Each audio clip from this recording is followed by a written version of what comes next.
Spurs boss Postecoglou has come out and said that Richarlison and Forster will probably miss the summer tour to Japan and South Korea. He has also stated that Spurs will sign a couple more in this transfer window, and he is confident with where we are at.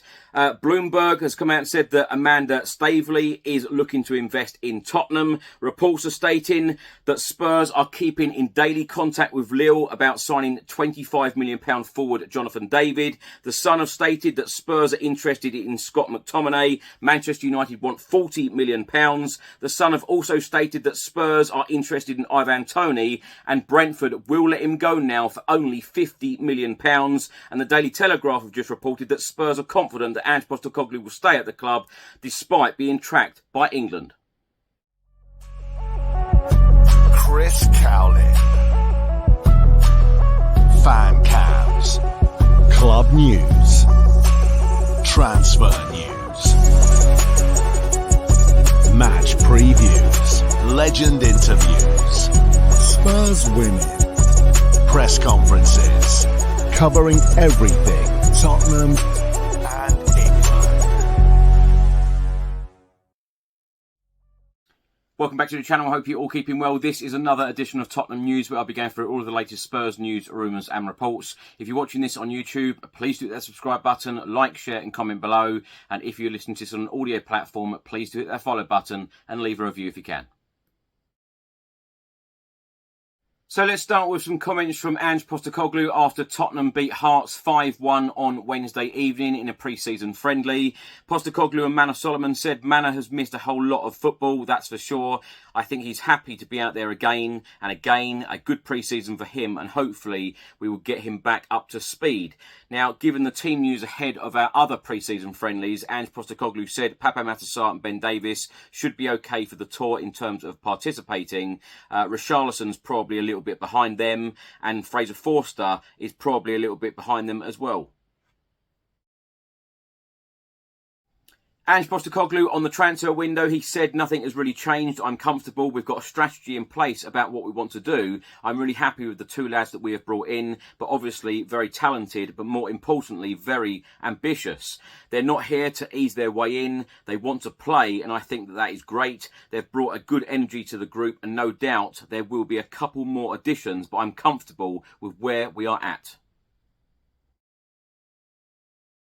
Now, Bloomberg Business and TalkSport have both stated that Amanda Stafyl is reportedly eyeing up a stake in a new Premier League club. It comes just days after she sold all of her shares in Newcastle United and cut all ties with the club.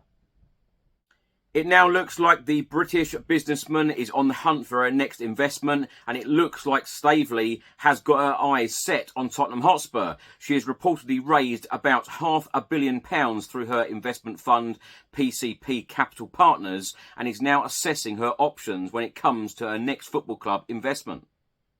The 51-year-old has already apparently had talks with one of Tottenham's advisors about purchasing a minority stake in the club. In September 2023, Chairman Daniel Levy admitted that Tottenham were willing to consider offers to sell a stake in the club. The Football Insider have just reported that Tottenham are in daily contact with Jonathan David as bid looms. Spurs are in daily contact with Jonathan David's camp as they plot a summer bid for the forward. Interest in the 24-year-old is high, with fellow Premier League clubs Chelsea and West Ham also keen on bringing in David to England. The report from the Football Insider have also stated that Spurs will have to beat off clubs in Europe as well, because there is a lot of interest in the Lille forward, and the Lille president has even admitted that the forward is likely to leave this summer. With just 1 year left on his contract, sources have stated that the French club would be willing to accept a fee of £25 million for the forward. The Sun and the Metro have both stated that Tottenham have expressed an interest in signing Manchester United midfielder Scott McTominay instead of Chelsea's Conor Gallagher. Ange Postecoglou is keen to bolster his midfield options ahead of the new season, but Spurs are struggling to make progress on a deal for long-term target Conor Gallagher. The 24-year-old who featured for England at Euro 2024 was expected to leave his boyhood club Chelsea this summer, with Aston Villa also interested in securing his signature. The Sun newspaper have reported that it is now looking increasingly likely that Conor Gallagher will remain at Chelsea and see out his contract, leaving Tottenham to look elsewhere for midfield replacements. It is also being claimed that Spurs have identified Manchester United's McTominay as a surprise target as they look to build on Postecoglou's promising first season in North London. It has also been reported that McTominay was the subject of a fouled bid from Fulham earlier in this window, while West Ham United continue to be linked with the Scotland international after former Hammers boss David Moyes failed to sign him 12 months ago. It has also been stated by the Sun newspaper that European giants Galatasaray have also confirmed their interest in taking McTominay to Turkey, though the midfielder's preference is to stay in the Premier League. It has also been stated by the Sun newspaper that Manchester United want at least £40 million before they even consider selling Scott McTominay. The Sun newspaper have also just reported that Brentford are ready to slash their asking price for striker Ivan Toney to less than £50 million due to a lack of interest. Arsenal, Chelsea and Manchester United have all made it clear to Brentford that they have no plans to bid for the England striker. It has just been stated that leaves Tottenham Hotspur and West Ham United as his most likely suitors. Brentford had hoped to create an auction for Ivan Toney after he returned from an 8-month gambling ban in January and initially invited bids in excess of £80 million. But there were no offers for Toney during the winter window, and the club have been surprised at the lack of interest in him this summer. It has also been reported that Ivan Toney is keen to leave Brentford this summer, but has reportedly spoken of his desire to join a top club that wins trophies. The 28-year-old could opt to see out his final year of his contract at Brentford in the hope of joining a big club on a free transfer next summer, although such a move may create tension with his employers. The Daily Telegraph have just reported that Tottenham Hotspur are confident that they will not lose head coach Ange Postecoglou to England, despite the Australian being tracked by the Football Association. Telegraph Sport revealed that the FA technical director John McDermott is an admirer of Postecoglou and has followed his work from Australia all the way through to Spurs. It is expected that Ange Postecoglou's name will be on the long list of candidates considered by the Football Association to succeed Gareth Southgate, but Spurs are not concerned that they will lose the 58-year-old. Postecoglou signed a 4-year contract with Tottenham Hotspur last summer that included lucrative performance bonus deals that he can achieve, and they have backed him in the transfer windows up until now. Tottenham believe that Ange Postecoglou is committed to delivering success, and sources believe that the only job that he could be tempted by would be the Manchester City job, if and when Pep Guardiola leaves. Now, my thoughts on everything in this episode. Let me firstly say thank you to everybody who got in touch with me in the last couple of days, all about my horrific nightmare trip to Germany and back. 2 flights cancelled. Wow, it was just a nightmare getting home. But thankfully, I got home in the end via the train.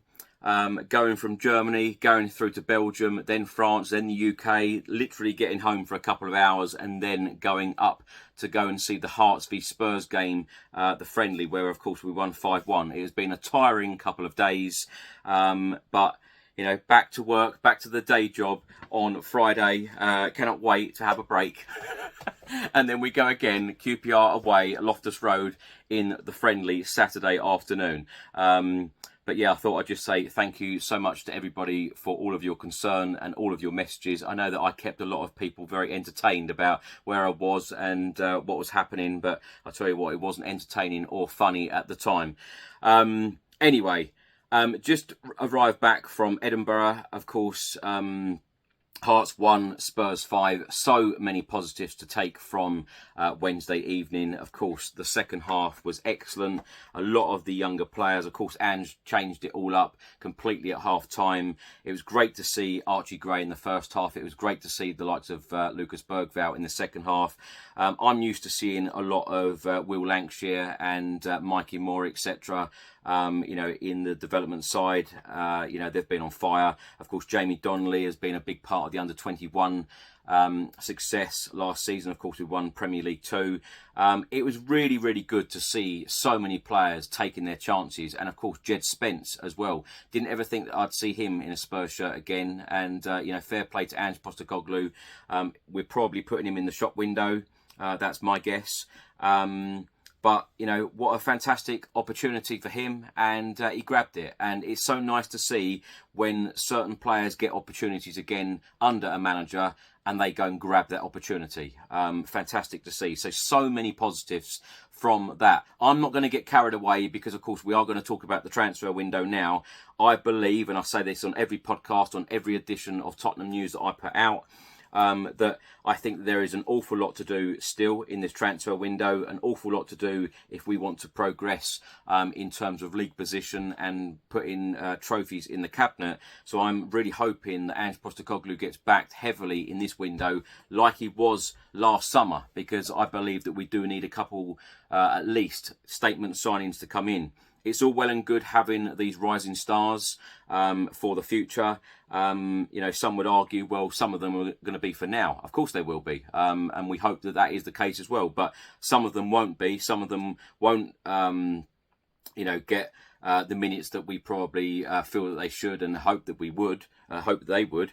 That it just won't happen that way. So hopefully we will sign a couple of experienced players, a couple of players for the now, a couple of players to walk straight into the team, improve the squad, improve the depth of the squad as well. Ange Postecoglou has come out and said that we will hopefully get a couple more additions in this window. I hope that he is just playing that down, because we need more than a couple. If a couple means 2 or 3, we need a lot more than that. I think that we need around 6 more signings at the moment, and we do expect a number of players still to head out the door. Emerson Royale, Brian Hill, Reguilon, Højbjerg. There are so many still to head out the door this summer. But Andrew's come out and said, I'm confident with where we're at the moment, so he seems very happy at the moment. I would have thought that, particularly with last summer transfer window, getting the signings in early, I would have thought that he would have liked a couple more signings in at least before we got on that plane to Japan, and then, of course, go to South Korea for a couple of games there as well. Andrew's also stated that Richarlison and Forster will probably miss the summer tour.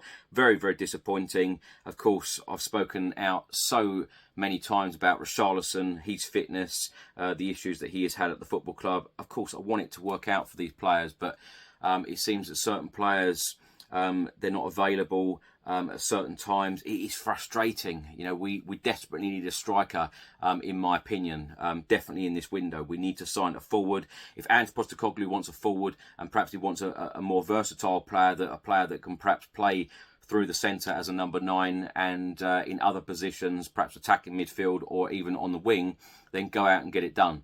Go out and get the business done, because there is a lot still to do if Spurs want to progress on from last season in terms of league position, and as I say again, in terms of putting trophies in the cabinet.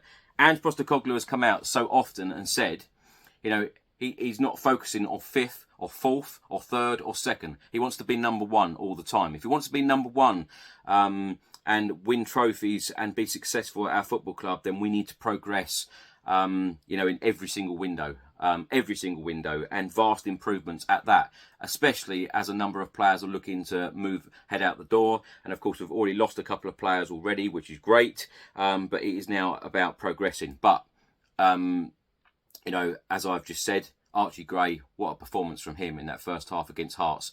Looks so composed on the ball, such a young player, looks so comfortable, and of course playing out of position as well. That shows that we have signed a top young star for the future, and a player that can look very comfortable on the ball, a player that can be very, very versatile. We all knew that he played in centre midfield. We all knew that he has been very versatile for Leeds, playing at right back, but we have also now seen him play at centre back. Loved the crunching tackle, by the way, that actually deflated the ball. Wow. But as I say, so many positives from Wednesday evening at Tynecastle. Looking forward to the QPR game now on Saturday. Lots of reports out today, over Wednesday, Thursday. Ivan Toney is apparently available now for £50 million. I've completely changed my mind on Ivan Toney. I would actually like to see him in a Spurs shirt. I'm not sure though he would fit the player profile that Spurs and perhaps Ange Postecoglou want in terms of actually doing it in the Premier League and in terms of doing it on the pitch and being a great player, scoring goals, setting goals up, set pieces, penalties, etc. I think that he would fit in extremely well, and I think that he would be a great addition to the squad and the team. £50 million, what do you get for £50 million nowadays? I think that would be a good purchase, and I actually think that Brentford would budge on that price, because if reports are true that there isn't much interest in him at the moment, then I think that Spurs could get a very good deal done in terms of a big discount. Spurs also being linked to Scott McTominay today, £40 million. Personally, I don't think that he would improve our squad whatsoever. He's a decent player. He's done well for Manchester United, done well for Scotland, but I just don't think that he would improve our team or squad that much at all. Especially for £40 million, I'd rather see that money go elsewhere. It has also been reported, and of course Ange Postecoglou answered the questions from journalists on Wednesday evening about him being linked to the England job. He kind of laughed it off. Spurs seem to be confident, report the Daily Telegraph, that he will stay at the football club. I'm actually confident as a fan as well. I think Ange Postecoglou is here to stay, and I think that he wants to be that man to finally guide Spurs to a first trophy since 2008, and I certainly do hope that he is the man that is going to do that. But as I say, there is an awful lot still to do in this transfer window, and I hope that Spurs are heavily backed. An interesting one from Bloomberg Business, that Amanda Stafyl is looking to invest in another football club, and of course Tottenham's name is always going to be thrown in there, because of course Daniel Levy's recent comments about he's always looking for new people to invest in the football club. That's going to be an interesting one. Can I see it happening? Probably not. But you never know in football. You never know. Spurs are doing a lot on the pitch, off the pitch. I think that all of us Spurs fans are just hoping for that little bit more, and hoping that transfer windows are different under a different manager. So far so good, but it does need to continue all the time under Ange. Constant improvement on and off the pitch, and let's go forward as a football club, and let's hopefully put a trophy in that cabinet very, very soon. Thanks for watching, and thanks for listening. I hope you enjoyed it. If you're watching this on YouTube, please do hit that subscribe button, like, share and comment below. And if you're listening to this on an audio platform, please do hit that follow button and leave a review if you can. Enjoy the rest of your week. I'll see you on the next one. Until then, come on you Spurs.